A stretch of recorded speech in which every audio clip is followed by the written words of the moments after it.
Yamamu aju UTV suni yakase bo etwa to ne ukui na yedifi studio so worship house abeka junction bremu na kase boy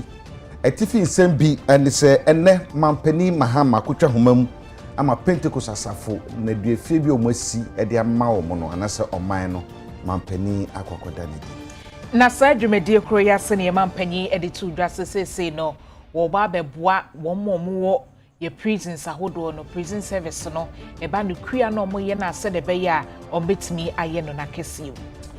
ene ebedi komo dom kuma na sa pipiama yekori yesenchofo nhemu ne dai omo kansama ahodo bibiri ne mu ba ko efa atemu omo kirese kame ese aban ye oba ye wama atemu ene atemu afo yem hihye omo pa se atentere na di ahwe ya entimi nya adwumada na ora Emmanuel Cotton eye panyi ba ko eba no bambo nsemu a wabene yie pa panyi di atodwa se abato ahodo a ya to de atwamuo no de titiro ni afi 2020 ni 2024 reporter aba e kire basabasa ye ko so be sere sa ban ya ben hwese wo mo nsa ahase nyina no emra ene omo ebedi ense bi ka ho ene de ebremu eja kwabene nie mene abana ba yi nya no ye ne de kasebo no ebremu na ene de ye mampani His Excellency John Dramani Mahama e de asida PSA e ma Pentecost asafo no se wo ma ye nyame so adwuma ni nyina ne se ene du afie a e wo ma ga na mu ye nyina nim se isa enti mpempi na ne du afo na ba apie so bebre enti Pentecost asafo no ye se won ba kokosi ba ko o da mongo mu no kra se ne be ye ne du afo no wo mo mpi so bebre ni be chichemu no bi ho atumi ahenhan no ene dai e na brewa yipuma kwa mu a ye mampani John Dramani Mahama and Pentecost asafo no ni panyifo ahodo bi ekoye ekobie puno nani e de yese wo mo hya sefa ne duafo engo. Our administration's prison reform agenda rests on a fundamental belief that no Ghanaian should be stripped of their humanity even when they are in prison. We are therefore implementing far-reaching reforms which include, amongst others, expanding the use of alternative sentencing for minor and non-violent offenses, reviewing bail conditions to avoid undue hardship, especially for the poor, introducing a parole system to reward good behavior and accelerate reintegration, completing the 800 inmate capacity remand prison at Nsawam, initiated by my previous administration in 2016, which has been left abandoned, developing modern correctional centers for men, women, and juveniles. We're enhancing the conditions of service for our prison officers, modernizing prison infrastructure, and expanding rehabilitation programs connected to sustainable livelihood and employment after release. The Ghana Prison Service will actively contribute to the 24-hour economy by running prison industries around the clock. This will include manufacturing, sewing school uniforms, manufacturing furniture, agro-processing, and other goods both for government use and for the open market. This initiative will not only generate income to sustain the service, but will also equip inmates with the practical skills for life after their release.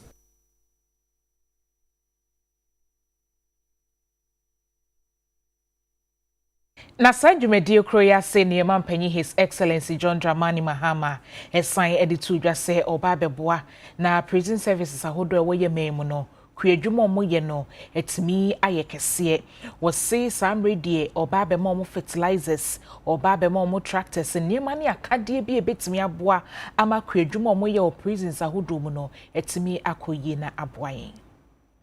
In agriculture, the prison service is being supported to engage in large-scale farming, including poultry and vegetable production. The government is providing fertilizer and mechanized equipment to improve productivity over the next 3 years. And so the prison service is going to receive agricultural tractors and implements so that they can activate their prison camps. As you were told, we've also increased the daily feeding rate for inmates from 1 cedi 80 pesos to 5 Ghana cedis. This will provide better nutrition for those incarcerated in prison. This is not charity, it is justice. It reflects our belief that dignity should never be dependent on one's circumstances. Our reform efforts align with the United Nations Standard Minimum Rules for the Treatment of Prisoners, the Nelson Mandela Rule.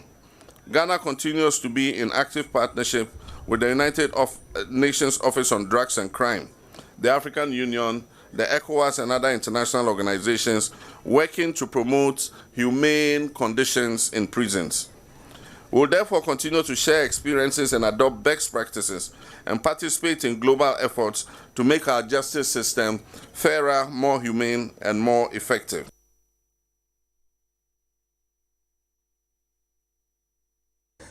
Director of Economy Directorate ewo Ghana Statistical Service Ura Francis Bright Mensa on UTV atwetwe komo na wo kire se inflation se na niam abosi hwiri koso ne ba fom ne na baby a ekodu ba bi kura ne nam 54% ne sese no ate aba 8% no kire se we efiri June 2021 abepem ne no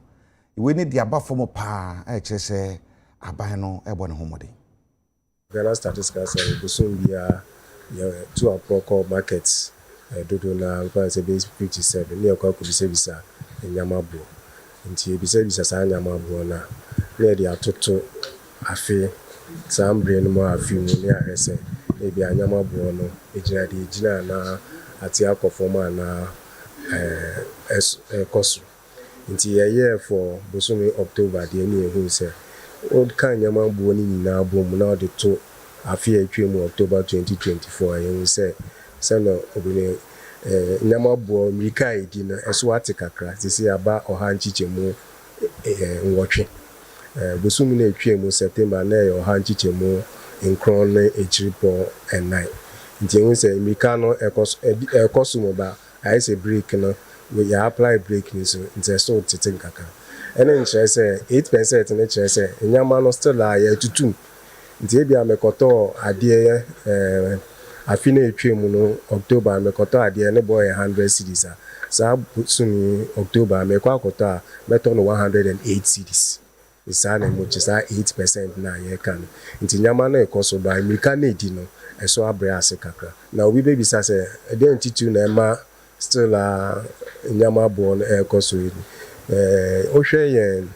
categories ekuru na group people are friend of food and non-food. And then we do pa on my friend say we be 42%. Then you say so take kakra about 9.5%. Nti ono say na mu do now so ate no and ma a train inflation na fi 9.4 ni hu September na ba 8.0. Say you got inflation 8%. Say you positive na there. E che say nyama still koso. Okay, in basket there were 307 items bosumbia your market you could be sa items be more prices cost over item is ginger ni cost pa e bi so esote by a canny na buma ni ebenya sa 8%, but 8% na chire still enyama cost but true mika kese yet say first na say ni yenhu no aban de nhihye bebre atoe which means Bank of Ghana ye na afemu de say monetary side no buni be ka say obe maintain so that exchange rate ni say we no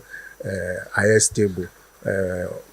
Ministry of Finance so the physical aspect. Nti if we are omude atoto hono sanchi ya omoye if you're able to sustain it then we hope say we will have that stability na wokano. Trotro Penyima NPP amanyuko eye Ura Justin Kudia na ene omuye nsentrefo enhyiemu edito oman Ghana nyina enimse nyame ya domo afefoforo January bosome ne dai to so aduasa baako that is a bosome na wieye enomo presidential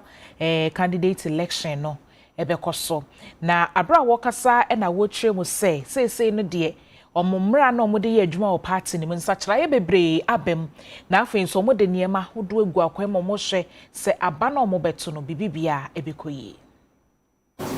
afi ye toya ba ja se betoya ba ebedi kan ayi presidential candidate ekane ye sha se na nipa ni binti ase na so na me de se party for dodo na atiase ene party penifo ya adwen sampa anama ayetuno ebeboa party no amankabuma ba party no muntem tidameboa se de munim no January 31 2026 yɛba kɔto aba ye Frank Atuni ama Osunu Kokoko ama Yoku no yenim sɛ ewie presidential primaries a yɛbɛyɛ polling station elections yɛbɛyɛ electoral area elections yɛbɛyɛ constituency elections yɛbɛyɛ regional elections yɛbɛyɛ national external branch for bɛto aba ɛnam sɛ party na nya abre sɛ bi nɔma bi a anko ya ɛno kwa bi keka ho ɛna ma abembuo baayɛ ɛma the Brunifan Apathy by NCBMT. Yɛhyehyɛ nɔma yi sɛ ɛbɛyɛ party for dodo na ne bɛgye so ɔmo ka yɛ party no ho yɛkɔ yɛnim 2026 yɛwie presidential primaries na yɛ party na de hyehyɛ bɛba nanso so yɛ start na sɛ yɛdi ka ayi amanfo asotire sɛ yɛkɔ yɛnim no sɛ bi wonto aba o polling station bi na sɛ wonni saa clusters no mu a wontimi kɔgyina as polling station executive the party for ɛnhyɛ no so afei so yɛmpɛ sɛ akyinie bi abɛba sɛ obi wɔ ha ɔso ɔkɔ akɔgyina as polling station executive yɛsɛ ma ne gyina bi yɛsi anim o yɛsɛ okura ne good standing no party no ɛde nhyehyɛ aba sɛ party baba biara no wɔ kuo no deɛ sɛ ɔpɛ sɛ yɛtu anamɔ bi na aka yɛ ho sɛ yɛkɔto aba ayi party mpanyinfoɔ sɛ presidential election so ɛyɛ polling station election so ɛyɛ constituency ɛyɛ national dia ɛyɛ sɛ oyɛ de broni frɛ no a member of good standing no dodo na se kyerɛ ne sɛ oyɛ obi a otwa odusu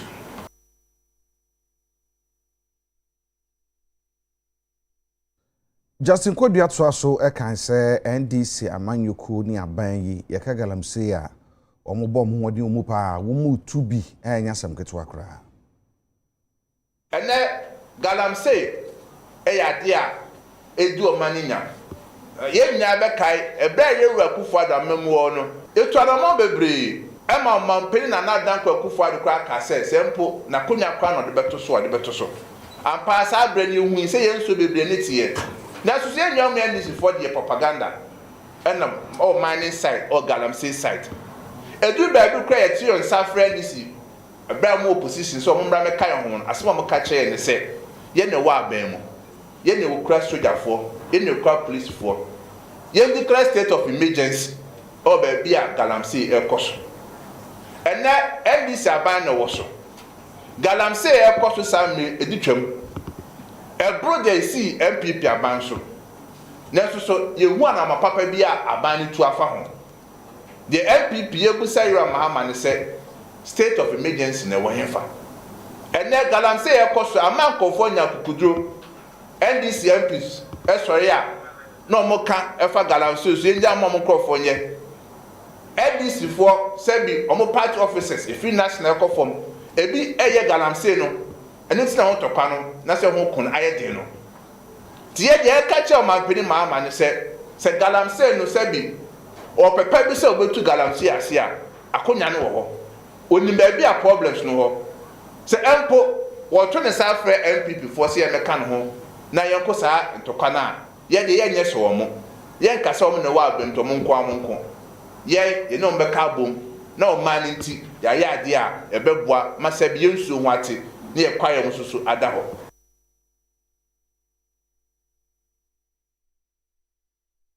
Opanyin baako eba no bambɔ nsɛm a wabene mu yie pa wɔsan so yɛ kwankyerɛfo opanyin ɛma ɛyɛ security and counter terrorism ɛyɛ Owura Emmanuel Cotton opanyin akasa ɛde atodwa sɛ ɛyɛ afe 2020 ɛne afe 2024 abato a yɛto yɛ basabasa ya apolisifoɔ de ho report nya aba no wɔ hwɛ animu sɛ aban ɛnhwɛ na wo mo ho bɔ mu nyina sɛ nipa no yɛ bamboni ana wonye bamboni no emra ene no ebedi. A very long time we've been calling for this kind of report. Ukaya. The police have been pussyfooting with the matter. It changed. Government went and came on to Mampenyi Jomama by Nosi Debi. You must bring the report. And this goes to show that politics has influence in everything we do in this country. Otherwise, why should it take the president to force the IGP to come out with this report? In the first place, is their work to do. So our security agencies should learn from this and make sure that when issues like this happen, they investigate it impartially and make sure the perpetrators are brought to book. So with these perpetrators that I mentioned, only 7 of the death came out of the direct involvement of the security personnel, both the police and the military.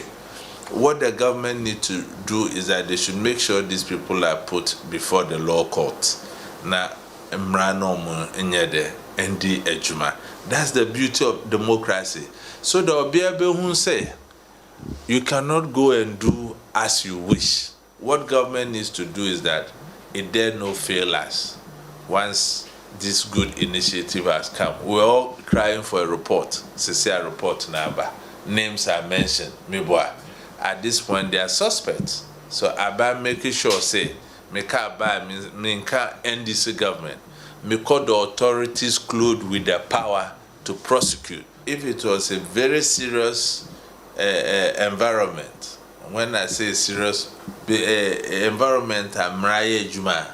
and the former IGP should have been questioned. Why? Parliamentary Select Committee on Security, Interior and Defense should be interested. Bring him. You were given a duty to do. And yes, a bicycle na editor car. Share cars na the IGP. Minu your taxes and net those things. So he must be held responsible. Not any private officer, you can choose and do what you want. Pressure be na free be bin suba. It will help us in our electoral reforms. But if we allow some of these things to go and we sweep it under the carpet and we don't learn anything from that. Ebusiafo yejina hane ahome kase ebono so ye ba ye de nkomo twetwe ye ofa etoso mienu no ebeto aso.